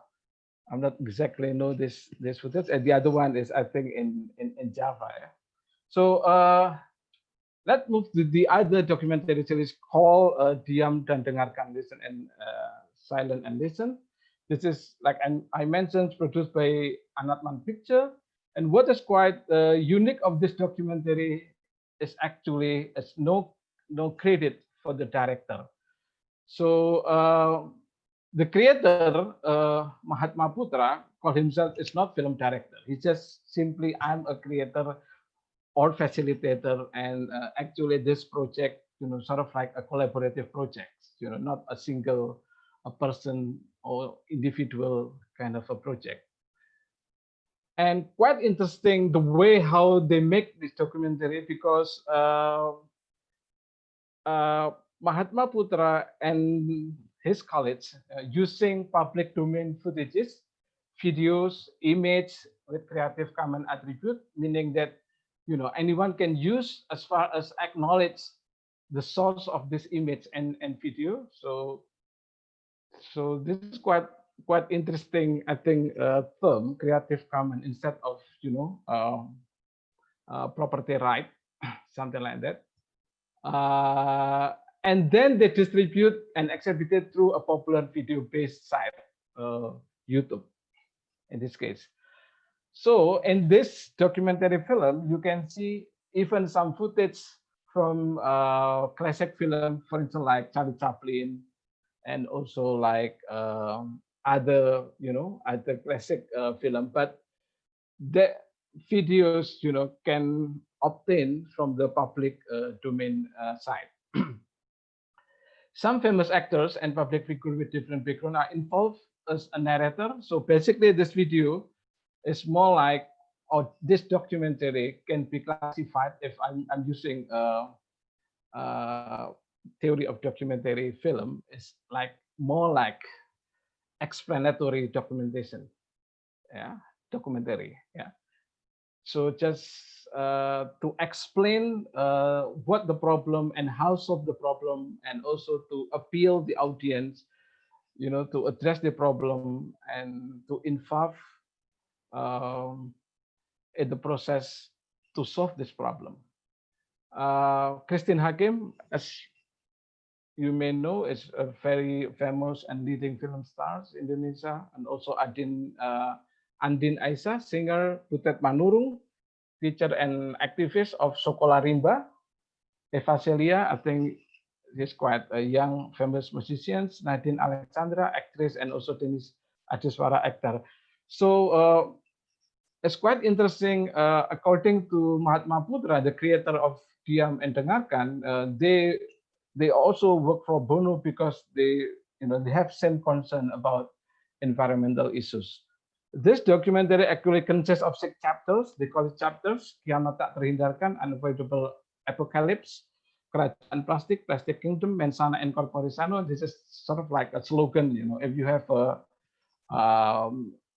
healthy spirit, and you also have the the healthy body, something like that. Ketuhanan yang Maha Esa is actually one of the Indonesian pillar of Pancasila, Ketuhanan yang Maha Esa. They slightly change ketuhanan to kehutanan. So I try to translate the forest, the ultimate one, and then air sumber gaya hidup, or water as a source of lifestyle, and last one is the sea of love. So basically, each chapter was released individually first, and then were all compiled in one documentary, then released on YouTube on 28th June 2020. If you check to the YouTube, probably now this documentary got more than 1.5 million. So it's quite popular. Dr. Budi, sorry, I interrupt your presentation. Would you please, please. Summarize the point? Okay. Okay, so I just want give you one quotation of this. It's actually narrated by Christine Hakim.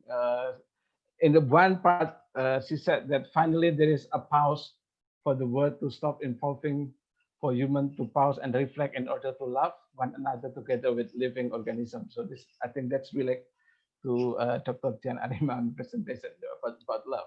This is actually the reflection about the pandemic. So this is actually the the different way Diam and Dengarkan working remotely, no field work, the rekam pandemi, using tight protocol to shooting at the field, and rekam pandemi, the editing footage from the shooting. The other one is just only selecting and composing public domain and footage, online recording of the narrator from different cities. They have no credits for film director, like I mentioned before, and copyright for the rekam pandemi is held by a concerned individual. So basically, this collective knowledge is actually distilled from the existing information. Is collective knowledge is co-created and not personal property. This is growing and publicly become accessible.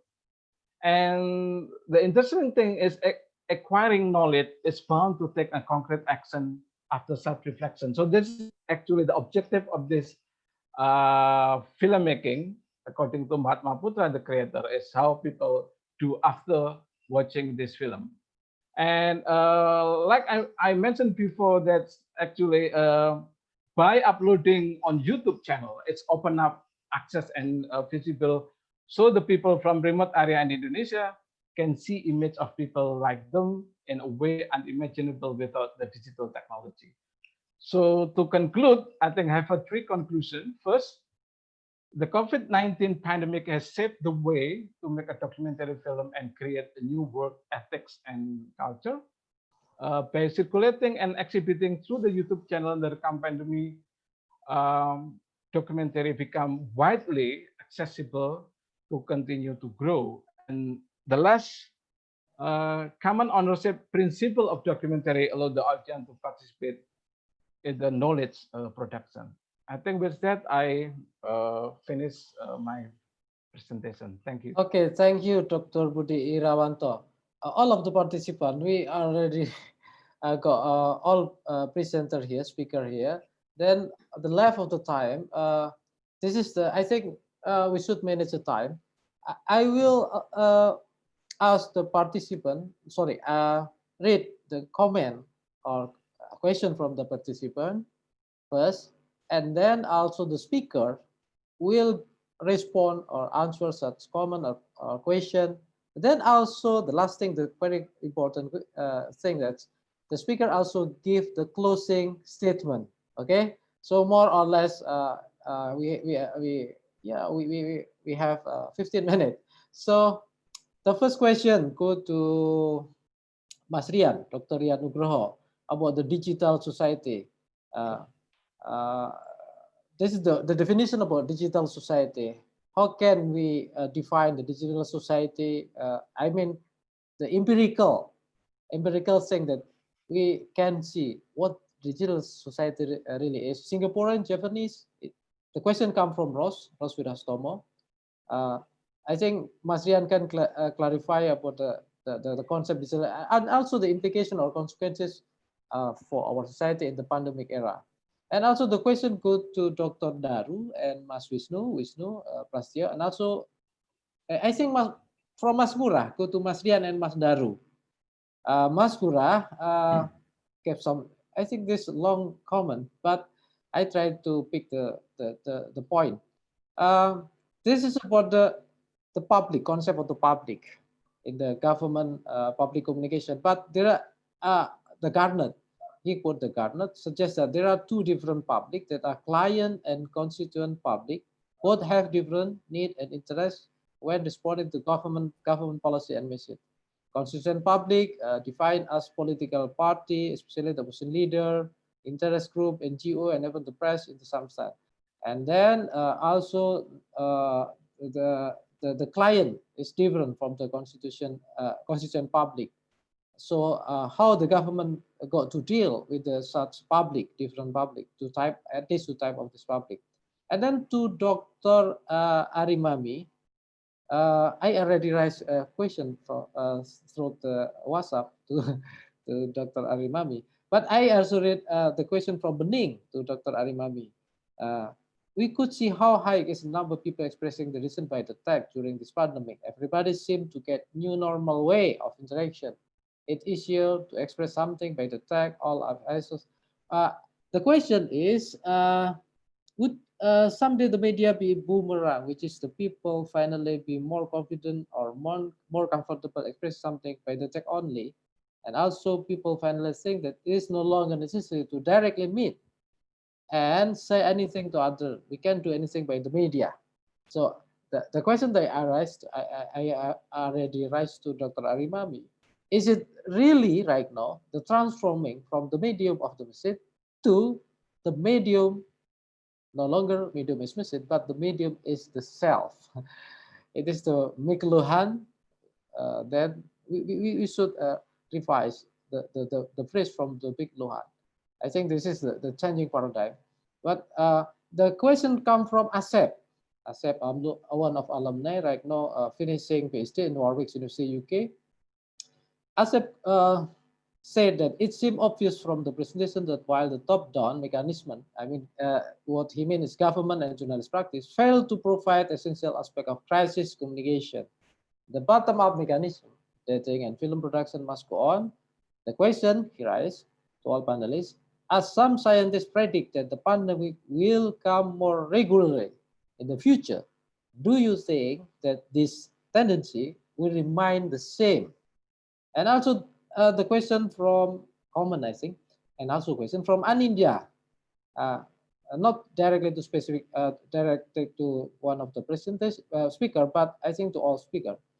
I have a question to Mas Wisnu. Oh, so Mas Wisnu, as you were laying out that the problem that you are explaining in the research was about the media ownership and how they direct the focus of the news and narrative. But then you went on questioning the condition of journalists, what they have been delivered in their work. I hardly see, this is the the question. I hardly see a logic of mechanism here.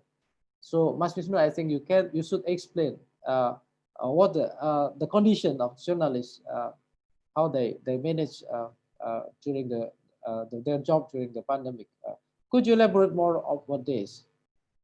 This is all the question raised by the participant, and we have already, I think, very limited time. So please, the speaker, start from the first speaker, Mas Rian, to answer such question, to address such question, and then give a closing statement about what you want to highlight from your presentation. Please, go on. Thank you, everybody. Especially to Rose, he asked me about how about the digital society. Actually, what I say, we do not have it enough. I mean, in terms of the real one, because in Indonesia, what we call the digital society, etc., is a business word. It is more a business than the true word about it. And it is also, we can see that the digital, what we call is digital divide in Indonesia is very high. Across the country, across the people, and also across the civilizations. And number two, there is a question, which is the best examples? For example, if we have a digital society, first of all, they knew that they can protect themselves from the digital anything, intruders, etc. So it's come to the two portion. First is the individual portion. They knew how that the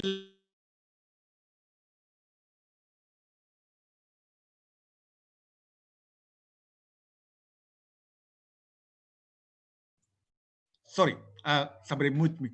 Government has to know how to protect the people. For example, now since 2012, we've been talking about the law to protect the privacy of the private protections, data privacy protection, but nobody cares. For example, if you go to any places, you got to put, for example, ID card. Why ID card you put in this office, it is scanned, and you won't know that it is safe or not safe. So government didn't know. So they didn't, from the people, the government didn't know that we are living in the digital space. So this is why. Which is the best part? The best part of the world that have this in Asia, Korea. Korea is the best. You can see one of the example where is the people that have the digital has becoming the digital society. They are going everywhere, not just being noticed their handphone. Here in Indonesia, everybody is picking up their handphones and just seeing handphones anytime. They just kid with the new toys. So it is not prepared enough, and we don't have any reasons about it. So please decide about it. Okay. The digital, in my opinion, in my experience discussing with people, it is a business word. It's not about cultural words. It's about how we sell for example, how we sell the infrastructure of the smart cities.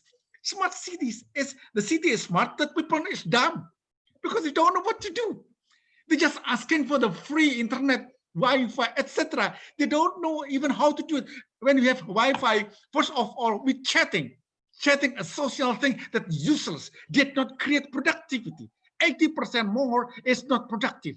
So it means we don't have that kind of civilization. So we have to admit that without getting angry, because we got to learn how to live about it. And we have to, maybe by movie, film, just like I don't see the movie, just call it Tilit, maybe the good one. But I think we like to have to can kind of. There's also Pak Budi mentioned about making a lot of film. To my very senior Dr. Ngurah, look, I would like to say that in public policy we have it the term of high call and low call.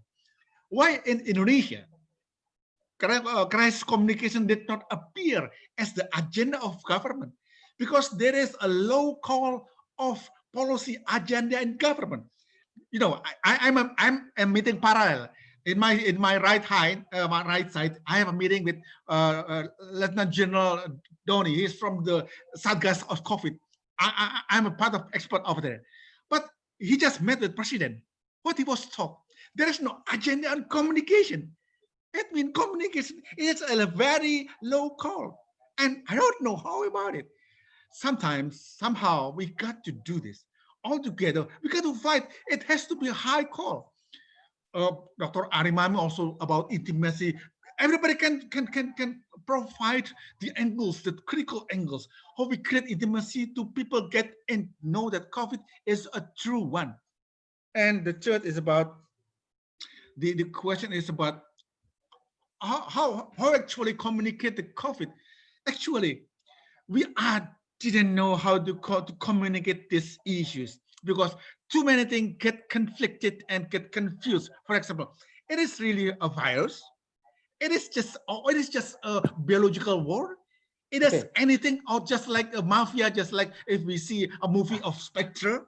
Okay, Dr. Rian, sorry, I should interrupt. Please give closing statement. So okay, my closing statement is our agenda is to making, it's a practical, yes.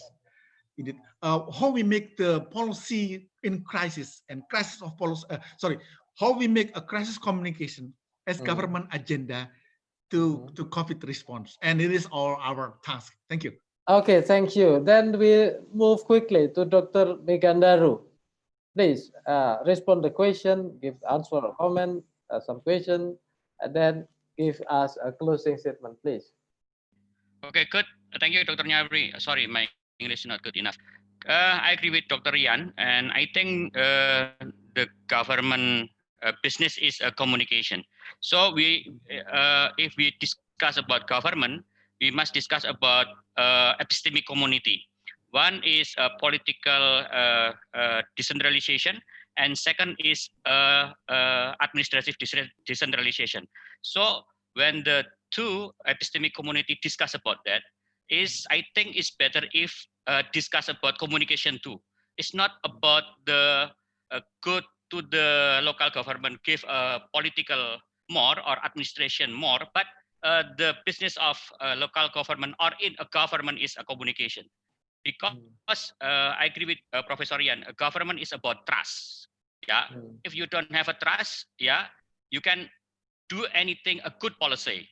So I think now in digital era, the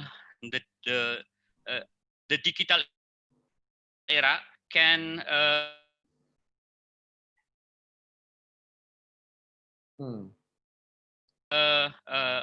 we can to the top level of government, like president, like governor, until the head of village. And yeah, please and second, give closing if we statement. discuss Yes. about Yes. Okay.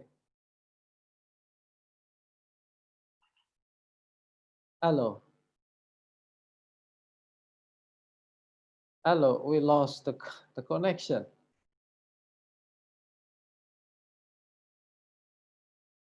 Hello.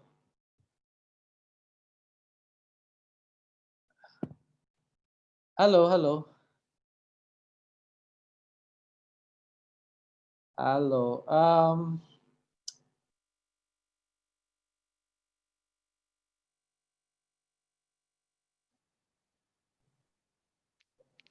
Hello.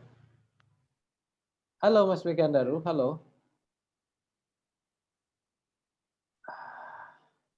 Hello, I think we lost a connection to Mas Megandaru. Oh my God. Hello. Monique, can you hear me? Hello. Yes, of course I can hear you. Yes, I'm sorry. Yeah, okay. I get a freeze. Sorry. Okay. Just was short sentence. Give us the conclusion. I mean the closing statement. Yes, please. Yeah, my conclusion is government is not a political or administrative business. It's a communication business. You maybe have a good policy, but you cannot good execute if your communication to the people is not good. And so we can direct to the people by the digital era, yeah, like medsos and so on. So we already got your point. Yeah, okay, good. Thank you, Dr. Nyarwi. Thank you for your time. Thank you. Okay, next go to Wisnu. Please respond the question very briefly, and then giving the closing statement, please, Wisnu. Okay, Mas Nyarwi, thank 2 you, minutes, Linda, please. for your questions. Okay, that's a good point you mentioned, and I'm sorry that I'm not making my points clearly, but briefly speaking, what I'm trying to find in my research is the different layer of the media production. So the first point that you mentioned is the macro context of the media production. So I talk about the political economy of the media oligarch, and the ownership. And the second layer that I'm trying to find is about the condition that faced by journalists. So by doing so, by connecting the macro and micro context, I hope that I can get a better understanding of the complex process of journalism practice in Indonesia during the pandemic. Okay, So what is your what is your suggestion? Just one statement. What's your suggestion for the managing this crisis according to journalism perspective?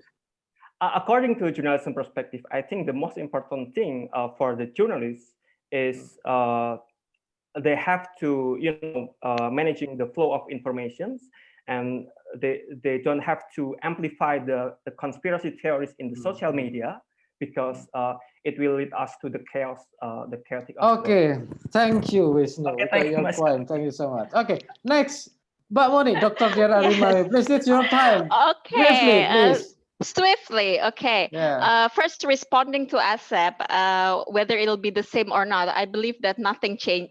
Everything changes in this world, so there's nothing that is the same. And I think Dr. Rianto as well as Megandaru also already given a very comprehensive answer to that. And then responding to Bening, whether media would be a boomerang to us, and human would not have the necessity to meet each other.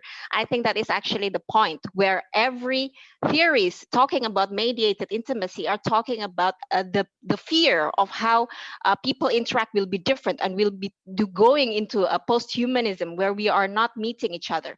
And closing statement to Mr. Nyarwi, do not cut me yet. Yes, yes. Come on, go, please. Is actually inviting everybody to look again, because we are communication scholars, to look again on the very essentials of interpersonal communication itself, on disclosure itself, that communication and intimacy, it is about the the language, the body language. It is about the context, and that is something that I think it's very interesting to rethink about mediated communications, to rethink about interpersonal communication. Yeah, please. And also, sorry, yes, I should responding to Mr. Nyawi, maybe we can be exploring about the self as medium. So that is my closing medium statement, is a Mr. self. Doctor. Okay, medium is the self. A medium is communication. Medium is the intimacy itself. Okay, Yes. thank you, Mr. Nyawi. Thank you. Okay, thank you everybody. so much, Dr. Diara Rimawi. Wonderful. Go to the Mas Budi Rawanto. I'm sorry, Mr. Budi. Very short. You're not lucky today. Sorry. Please. What do you mean? Should I say a closing statement? Closing or statement, need yes. to respond? Respond and question and then closing statement. Please. Okay. Thanks for the question. For ASEP, yeah, I think we are constantly, in my opinion, we are constantly under the crisis, and I think in the future we may even face the worst environmental crisis. We don't know, because it seems that all big countries just overlook this issue, or just simply neglected this issue, and I think will affect the way how we study communication, of course, and then in the larger context, probably social sciences. And in some way also, this, I think, from this pandemic will save the way, in my presentation, the way how to make a film, because probably in the future filmmakers use an extensive CGI, yeah, computer generated imagery, in order to avoid direct or physical contacts, and more efficient kind of film shooting in the field. So what I call the new ethic and the new culture of work in filmmaking. So my last statement is, collaborations in terms of knowledge production and filmmaking is the key word to navigate in the uncertain situation like the COVID-19 pandemic. That's my last question. Thank you so much, Dr. Budi. I'm as moderator said do apologize because your time is so very limited. But for all of the presenter, I mean speaker, and all of the participants, don't leave this link because we need to take a picture for documentary all of this event today. So I let this session to the organizer, please.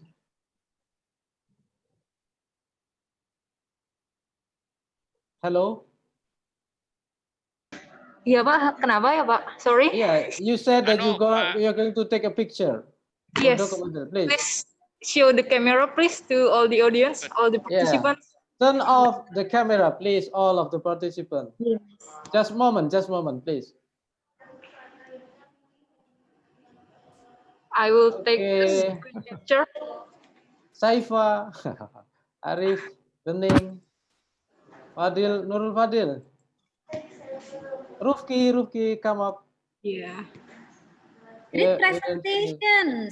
Congratulations, Yarwi, and thank all you, the Professor panelists. Hermin. Sorry.